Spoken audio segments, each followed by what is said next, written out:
तो आज हमारा रेसिस्टेंस 4 का पार्ट है जिनमें हम न्यूमेरिकल कर रहे हैं और ये इंट्रेंस में पूछे हुए न्यूमेरिकल है। यहाँ एक क्यूब दिखाई दे रहा है। इस क्यूब में ये हमने यहाँ से साइड वाले से आई करंट डाला है और इधर से करंट आई निकल रहा है।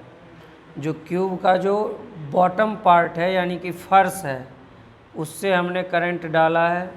यहाँ टॉप यानी कि ऊपर वाले पार्ट से करंट बाहर निकल रहा है। और थर्ड केस है कि जो सामने की जो दीवार है जहाँ आप बैठे हुए हैं कमरे में, वहाँ जो आपके बैकबोन के पीछे वाली जो दीवार है उससे करंट अंदर जा रही है। जाती हुई करंट का डायरेक्शन, अंदर जाती हुई करंट का डायरेक्शन क्रॉस। और आपके फेस के सामने जो ये दीवार है उससे करंट बाहर दूसरी तरफ निकल रही है। इस दीवार से करंट अंदर जा रही है, इस दीवार से करंट लेफ़्ट वाले से इन हुआ, राइट वाले से आउट हुआ। फर्श वाले से इन किया, छत वाले से बाहर निकला। आपके बैकबोन के पीछे वाली जो दीवार है रूम में उससे करंट इन किया। आपके फेस के सामने जो दीवार है उससे करंट आउट हो गया। तो अब आपको इसमें क्या पूछेगा कि आप इनके रेसिस्टेंस निकाल के दिखाओ। ये 1 वाले केस में, 2 वाले केस में और 3 वाले केस में। अब ये सवाल क्यों किया वो देखिए। रेसिस्टेंस इक्वल टू फॉर्मूला पढ़ा हुआ है रो एल बाई ए। तो ये L कौन सा होना चाहिए? तो L वो होना चाहिए along which करंट फ्लोज, जिससे होकर करंट फ्लो होता है, वो होना चाहिए L। The side along which current flows, the side along which current flows. इसलिए ये वाला न्यूमेरिकल कर रहे हैं। इस केस फर्स्ट को मैं इधर लिख लेता हूँ। और एरिया कौन सा होना चाहिए? तो एरिया में डेफिनीशन में ये पढ़ा था cross section area perpendicular to the direction of current, वो होनी चाहिए एरिया। और लेंथ वो होनी चाहिए जिसके अलोंग करंट फ्लो कर रहा है, वो अपना लेंथ होना चाहिए। ये बात ध्यान देंगे। तो अब मैं आपको दिखा रहा हूँ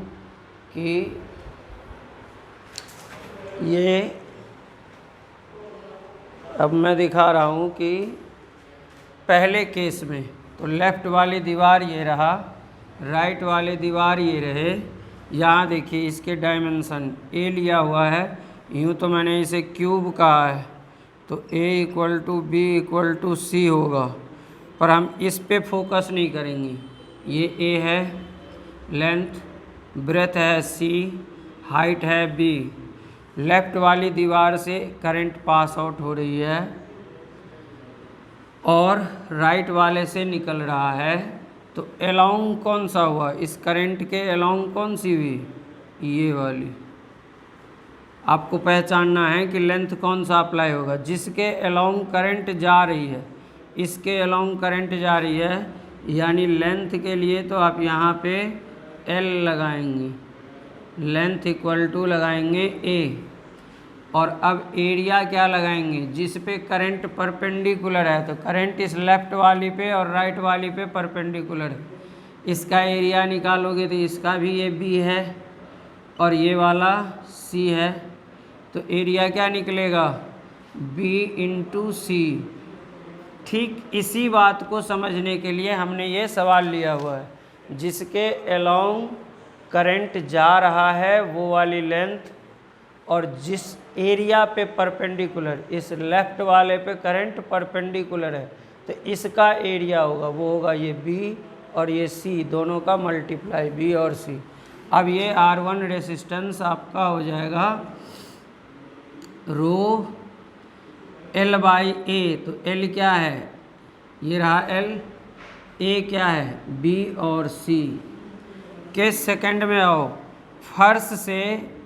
फर्श से करंट जा रहा है और छत से निकल रहा है, तो किसके अलोंग जा रहा है और किसके अलोंग निकल रहा है, तो वो देखेंगे तो वो आपको दिखाई देगा कि ये बी के अलोंग करंट जा रहा है, ऐसे जा रहा है ना करंट बी के अलोंग। यहाँ देखो करंट ऐसे जा रहा है और छत से गया और बी के अलोंग पास हो गया। तो इसमें लेंथ कितना लोगे, इसमें हम लेंथ लेंगे बी और एरिया कितना लेंगे, तो ए इंटू सी। इसमें इस एरिया के परपेंडिकुलर ये करंट की डायरेक्शन और ये वाली एरिया दोनों परपेंडिकुलर, ये वाली एरिया और ये करंट की डायरेक्शन परपेंडिकुलर, तो ये क्या है ए और ये क्या है सी, ए सी एरिया में, तो इसके एरिया हो गया ए सी। तो इसलिए सेकंड रेसिस्टेंस हो गया रो एल, एल की जगह बी, एरिया हो गया ए सी। मैंने ए बी सी जानबूझकर लिखे हुए हैं, न्यूमेरिकल में इनके वैल्यू देगा तो उसके अलोंग हम एरिया का जो भी वैल्यू आएगा वो या जो लेंथ का वैल्यू आएगा वो हम पुट करेंगे। थर्ड केस में आते हैं, आपके बैकबोन वाली दीवार, बैकबोन के पीछे जो दीवार है उससे करंट अंदर जा रही है ऐसे परपेंडिकुलर ब्लैक बोर्ड में जा रही है, दूसरे तरफ निकल रहा है, यानी आपके चेहरे के सामने जो दीवार है उससे बाहर निकल रहा है। तो इस टाइम अलोंग कौन होगा, ब्रेथ, ब्रेथ कौन सी, यानी इसमें लेंथ अपना चलेगा सी का और एरिया कौन सा, इस दीवार की एरिया, तो एरिया कौन हो जाएगा बी क्रॉस ए। ये देखो बी क्रॉस ए, इसकी एरिया बी क्रॉस ए, तो एरिया हो जाएगा बी क्रॉस ए। तो इसका रेसिस्टेंस हो जाएगा रो एल, एल की जगह सी और एरिया की जगह बी क्रॉस ए। ये हो गया। अब आपको न्यूमेरिकल में इनके वैल्यू दिए हुए रहेंगे तो आप उसके अकॉर्डिंग इसे सॉल्व कर देंगे। अब मैं आगे बढ़ता हूँ, तो आगे बढ़ते हुए नेक्स्ट क्वेश्चन लेते हैं। नेक्स्ट क्वेश्चन में आपको इससे भी डेंजर इंट्रेंस में पूछे हुए, बस शर्त ये है कि आप यूं ना देखें कि 1 सेकंड के लिए खोला, पहले 2 सेकंड देखें और उसके बाद राम राम जी, तो फिर आपको समझ में नहीं आएगा कि इस वीडियो को बनाने के लिए कितने मटेरियल सेलेक्ट करने पड़ते हैं और कितने मेहनत करने पड़ते हैं। वो आपको सवाल देखने के बाद पता चलेगा और फिर आपको पता चलेगा कि हमारे कितने बेनिफिट के लिए हैं ये। देखिए अब क्या दिया हुआ है, अब आपको एक सिलेंडर दिया हुआ है।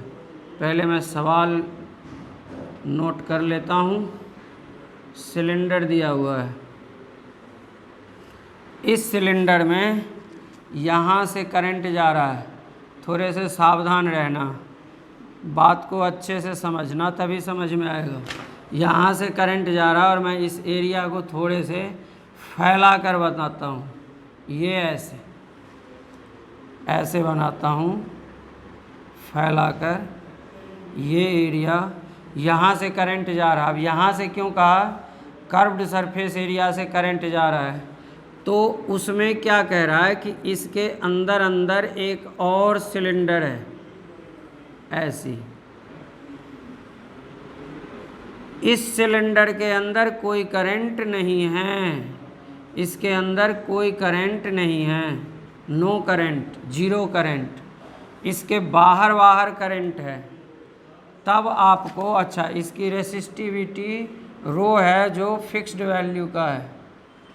अच्छा ये सेंटर होगा, बड़े वाले की रेडियस R1 है और छोटे वाले की रेडियस R2 है।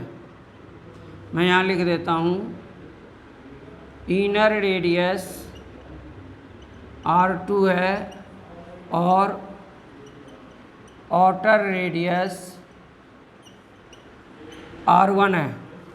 इनर रेडियस R2 और आउटर रेडियस R है और इसकी लेंथ आपको दिया हुआ है L।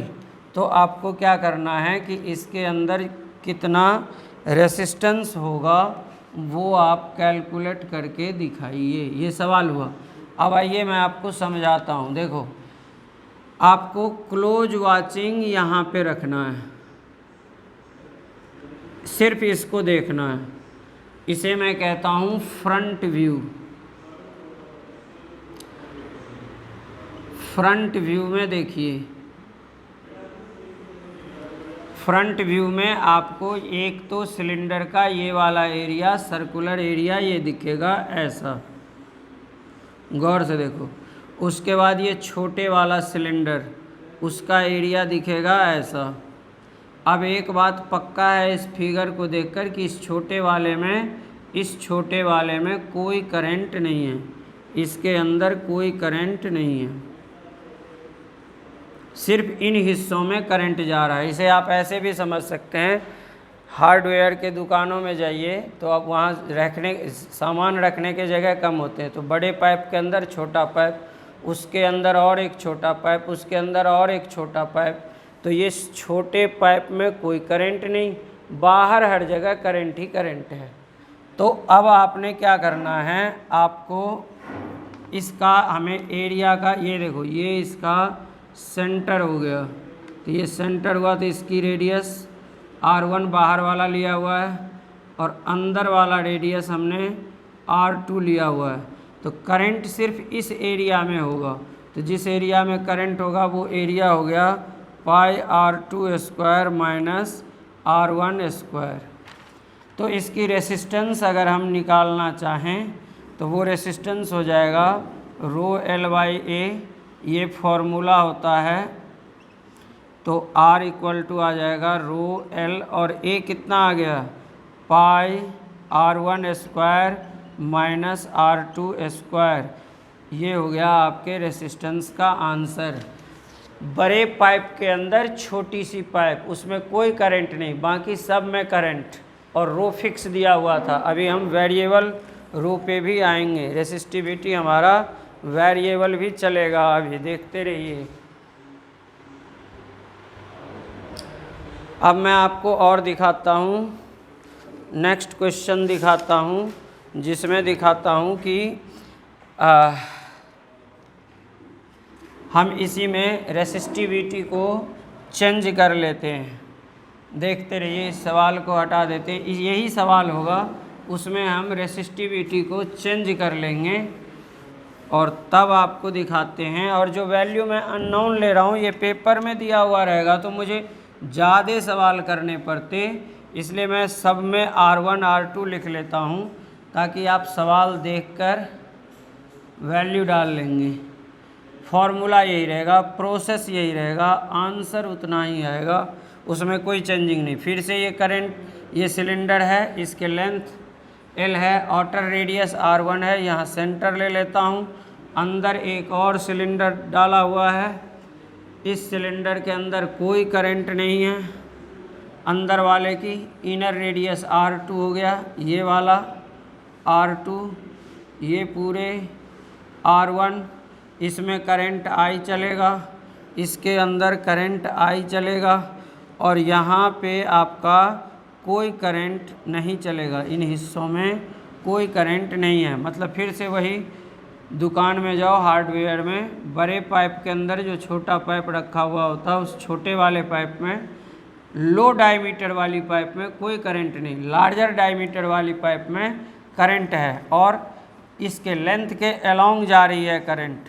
इस टाइम आपको पीछे रेसिस्टिविटी फिक्स था, अब आपको कह रहा है कि ये rho not by root x resistivity है, और आपको फाइंड करना है resistance R equal to what निकाल के दिखाइए। तो अब देखो क्या कहानी है, यहाँ पे अगर मैं ओरिजिन लेट करूँ तो ये 1 2 3 4 5 6 ऐसे होते होते यहाँ पे L पूरा होगा। तो जैसे जैसे मैं इस तरफ बढ़ता जाऊँगा, रेसिस्टिविटी x के अलोंग वेराइज कर रहा है, जैसे जैसे x वेराइज करेगा वैसे वैसे रेसिस्टिविटी वेराइज होगी। तो इसलिए पिछले सवाल वाला हम फॉर्मूला नहीं लगा सकते, तो अब हमें क्या करना पड़ेगा, इसके लिए हमें एक इक्वेशन डेवलप करनी पड़ेगी, जिस इक्वेशन में क्या, यहाँ का रेसिस्टिविटी लो, यहाँ की रेसिस्टिविटी लो, यहाँ की रेसिस्टिविटी, हर पॉइंट की रेसिस्टिविटी लो और उसे ऐड कर दो। और ऐड करने का प्रोसेस हमारे पास क्या है? इंटीग्रेशन। तो इंटीग्रेशन के लिए हम क्या पढ़े थे कि एक पर्टिकुलर लेंथ पे ऐसा इसका एरिया लो और थोड़े से डिस्टेंस पे dx तो बिल्कुल पॉइंट के बराबर का होता, इतनी ही लेंथ। अब ये फर्स्ट जो हमने डिस्क लिया, ये डिस्क का शेप बनेगा, तो उसकी डिस्टेंस हमने x रखा ओरिजिन से, x डिस्टेंस पे हमने ये वाला शेप कट किया, पहला डिस्क। दूसरा डिस्क क्यों कह रहे हो? क्योंकि देखो अभी बताता हूँ। डिस्क इसलिए कह रहा हूँ, दूसरा डिस्क हमने dx डिस्टेंस पे, x के आगे dx लेंथ पे इतना बड़ा dx काटा, क्योंकि देखो इस हिस्से में करंट नहीं है, इन हिस्सों में करंट नहीं है। देखो डिस्क पढ़ा था हमने ऐसे, ये वाला कुछ नहीं होता था, खाली रहता था और इनमें सब कुछ भरा हुआ रहता था। ये वाला ये हो गया आपका और ये वाला ये हो गया। इसे मैं कह देता हूँ फर्स्ट और इसे कह देता हूँ सेकंड, तो ये फर्स्ट वाला और उसमें ये सेकंड वाला। अब ये आपका लेटा हुआ है, लेटे हुए में है, प्लेन पे लाई कर रहा है, और जब आप इसे प्लेन पे स्टैंडिंग में लाओगे 90 डिग्री पे ऐसे रखो, अभी ये ऐसे लेटा हुआ, आप इसे ऐसे रखोगे तो ये वाली शेप बनेगी। तो ये दोनों डिस्क है।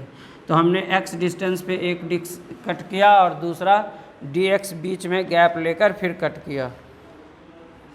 अब इतने से dx में कितनी रेसिस्टेंस होगी? तो देखो हमने लेंथ लिया, या यहाँ से देखो हमने लेंथ लिया है dx, तो इस dx लेंथ में रेसिस्टेंस होगा dr। तो हम क्या करेंगे, पहले इस dr का फॉर्मूला डेवलप कर लेंगे और उस फॉर्मूले में हम फिर इंटीग्रेट कर लेंगे 0 से l तक। तो dr का फॉर्मूला, r का फॉर्मूला क्या था? रो l बाई a। तो रो तो ऐसे ही लिख दो अभी फ़िलहाल के लिए,